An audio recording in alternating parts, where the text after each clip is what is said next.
দর্শক যেখান থেকে আমার সাথে যুক্ত আছেন সবাইকে স্বাগতম। আমার পিছনে আপনারা দেখতে পাচ্ছেন কানিতে কানিতে মূলত করল্লা চাষ হচ্ছে।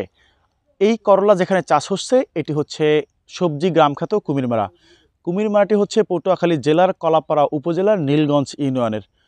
আশ্চর্যের বিষয় হলো এখানকার একটা সময় এইসব জমি পতিত ছিল এবং এখানকার যে বেকার তরুণ তরুণীর সংখ্যা বাড়ছিল, কিন্তু আস্তে আস্তে করে এখান থেকে পরিবর্তন আসছে।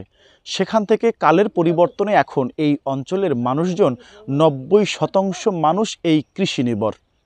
এখানকার উৎপাদিত কৃষি বরিশাল বিভাগের চাহিদা মিটিয়েও দেশের নানান প্রান্তে চলে যায়।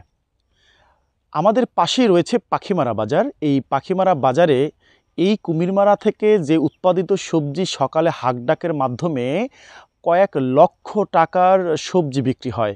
বিচিত্র ব্যাপার হলো এখানে কখনো কোটি টাকাও ছাড়িয়ে যায় মাত্র 2 ঘন্টার ডাকে।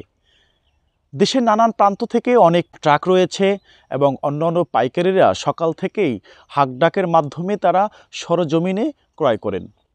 এখানকার কৃষকদের উৎপাদিত সবজি একদম কেমিক্যাল মুক্ত। তারা হাড় ভাঙা খাটুনে খেটেই মূলত এই সবজিগুলো উৎপাদন করে।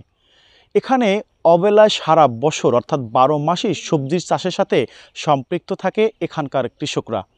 এখন কৃষকদের মাঝে একটা উৎফুল্ল ভাব আসছে, তরুণ তরুণীদের মাঝে যে সম্পৃক্ততা আসছে এই সবজির, অর্থাৎ এই পরিবারের মানুষজন কেউ সবজি ক্রয় করে খায় না, অর্থাৎ সবাই নিজ ক্ষেত থেকে উৎপাদিত সবজি সবাই পরিবারের চাহিদা মেটায়।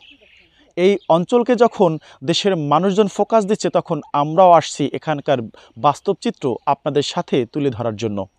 আজ আমরা কথা বলেছিলাম এক কৃষকদের সাথে, খলিল মল্লিকের সাথে। তিনি যেমনটা জানিয়েছেন তিনি 2.25 লক্ষ টাকা ইনভেস্ট করেছেন করল্লার পিছনে মাত্র, যেক্ষেত্রে তিনি 5 থেকে 6 লক্ষ টাকার মতো আর্ন করার অর্থাৎ আয় করার সুযোগ তিনি দেখছেন।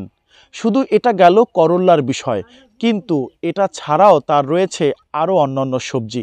যেমন আমরা যদি বলি লাফা, মিনা এবং সামনে আসছে তরমুজ, এই সব কিছুই কিন্তু তারা এখানে উৎপাদন করে থাকে। মজার বিষয় হলো তরমুজ কিন্তু যে সময় আসা সে সময় না, কিন্তু এখন আসবে গ্রিন পদ্ধতিতে তরমুজ চাষ। আপনাদেরকে বলে রাখি এই অঞ্চলে কোনো কোনো কৃষক কিন্তু বোম্বাই মরিচ বা যেটা নাগা মরিচ বলে আমরা চিনি, এই বোম্বাই মরিচ তারা উৎপাদন করে থাকেন।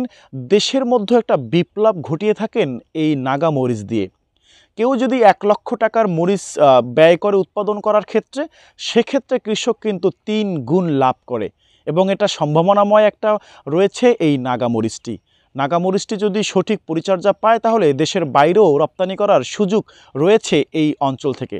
তবে দুঃখের বিষয় হলো এত সম্ভাবনা থাকা সত্ত্বেও এখানে রয়েছে দুর্ভোগে ভরা তাদের রয়েছে নানান অভিযোগ।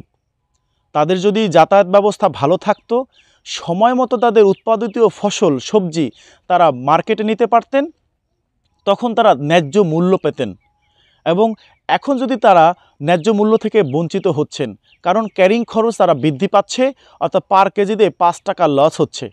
এখান থেকে মাথায় করে একজন শ্রমিককে যদি একদিন নেওয়া হয়, সেক্ষেত্রে তাকে 700-800 টাকা দিতে হয় প্রতিদিন, যেটি একজন কৃষকের জন্য গলার কাটা। তবে কৃষকদের দাবি রয়েছে যাতে অন্তত পক্ষে যেই অঞ্চলে সবজি উৎপাদিত হয় সেই উৎপাদিত সবজি যদি ব্যবস্থা উন্নত করা হয় তাহলে কেবলমাত্র তারা উপকৃত হবেন, ফলে দেশের অর্থনৈতিক সমৃদ্ধিতে তারা অবদান রাখবেন। এই ছিল কুমিরমারা থেকে সর্বশেষ আমার কাছে।